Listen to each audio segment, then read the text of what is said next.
Alright, gang. Some of y'all might have been thinking I might have died or something. Been gone so long. Finally making it back out to the shop this weekend for the first time in a month or two, maybe 3. I don't even remember when's the last time I worked on this thing. It's been so long. But anyways, so the underside suspension's obviously been taken off. And I've been welding up and cleaning up welds all underneath. So all these floor pan welds, cross member welds, frame welds, etc. Been cleaned up, sanded, burred, whatever I could do to get to it. My patch job is a mess from the underside. It's not really any nice way to try to dress this up that I know of. I mean, I could try to cut this back to close to the weld. I really don't know where I could just fill that sucker full of rust encapsulator, seam seal, whatever inside of there, whatever I can do, but I'm afraid to cut into it too much and fear that I might cut out something. I can't cut this. There's no way I can get anything down to that. And of course, this mess from stuff overlapping, I'm just gonna have to fill full of rust encapsulator and seam seal, etc. But anyways, these support plates got welded in. Looks like that's the only one I forgot to go back and grind the welds down on. The other ones I got. But there were, my frames got cut here and here to use these aftermarket frame rail pieces that allow it to move the frame rail inward so I could get this larger mini tub put in. And these support pieces help reinforce that. Same thing up there.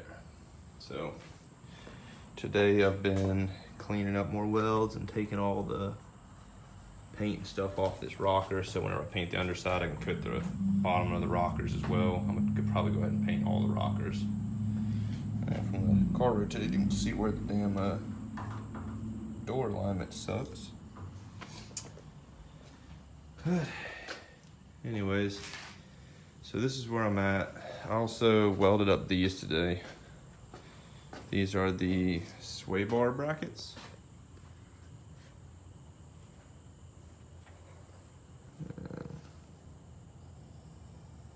My doo-doo Cheeto welds, whatever you want to call them. Big blobs. And I welded up inside of here as well. Probably wasn't necessary. I overkilled it, I'm sure, but you know, whatever. So when I first went to weld these up, I thought this thing was a waste of money. Apparently it does actually still fit. And this is gonna be fun trying to do one-handed, but it actually fits just barely.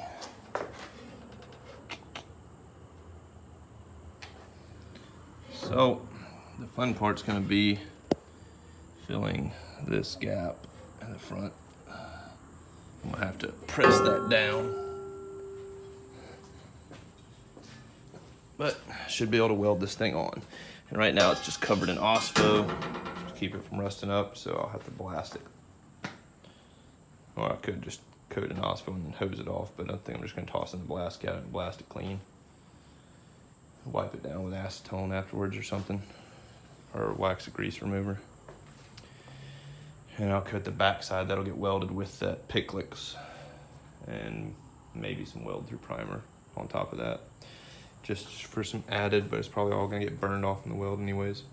I'm gonna come back and plug weld these holes, so I won't be putting these chrome panels back on. So I'm gonna plug weld them and sand them clean, and then they'll all get painted smooth. And I think that's it for now. Oh, this rear cross brace that goes in between here, it's gonna be a bitch to put back in. Because whenever I did these frame rails, I bolted them up. I bolted that cross brace in to help with my alignment originally. Then I cut this frame rail section out and welded these plates on and fit it back in. I had to shorten it since it, this is it right here, by the way, for those who don't remember. But anyways, I had to shorten it because obviously you're moving the frame rails in. I had to make it smaller to fit. So when I shortened it, I cut the ends off, bolted the plates on, cut it to whatever length I needed, fit it in, tack welded it, pulled it out, welded it, and then bolted it all up. And then after that, I've since then welded more into the frame rails and whatnot, and I'm sure between everything else that's welded and pulled and so on and so forth, and the car sitting, sagging, whatever, being rolled, rotisserie wise, who knows. Anyways, this thing did not want to come out. I had to use a frame tool that's in that hard case there. It's got a frame spreader, hydraulic jack. I had to put that like here and up there and spread this apart with a little bit of hydraulic tension a little bit, and still had to use a slide hammer to knock it out. I may end up having to cut those ends off and reattach them once more. It just depends, because I'm afraid to put too much tension with that hydraulic press and end up tearing a weld. I don't want to end up tearing this metal, because since then I've welded these and a bunch of other things on top of that. But anyways, a whole bunch more welds were added, so it's a tight fit. I did try to kind of grind the insides to shave off a couple mils maybe. And I'll probably do the same to the plate, because this will still have to get repainted with some epoxy. So, still not done. Anyways, I did think about something when I came out here that I'd forgotten. If you happen to be watching Mr. Jimmy, I apologize. I remember you called me, asked me about some measurements for you, and I completely forgot. I should have come back out here right then that day, and I've forgotten. And it hit me when I was out here messing with the car that you had asked me about something. If you still need that measurement, give me a shout. Let me know, because I don't remember what you needed a measurement on. It was something with the dash, I know. But I wanted to apologize to you for that. But anyways, thanks for watching, everybody. I'm off for the next week, so I'll probably be out here working a good bit on this. So hopefully by the end of my vacation time, I'll be undercoated with some black epoxy on everything, and the whole car will hopefully have, not paint, but primer on it at least. I still got to do the roof and the underside of the roof. So those will be after the underbody. All right, guys, thanks for watching.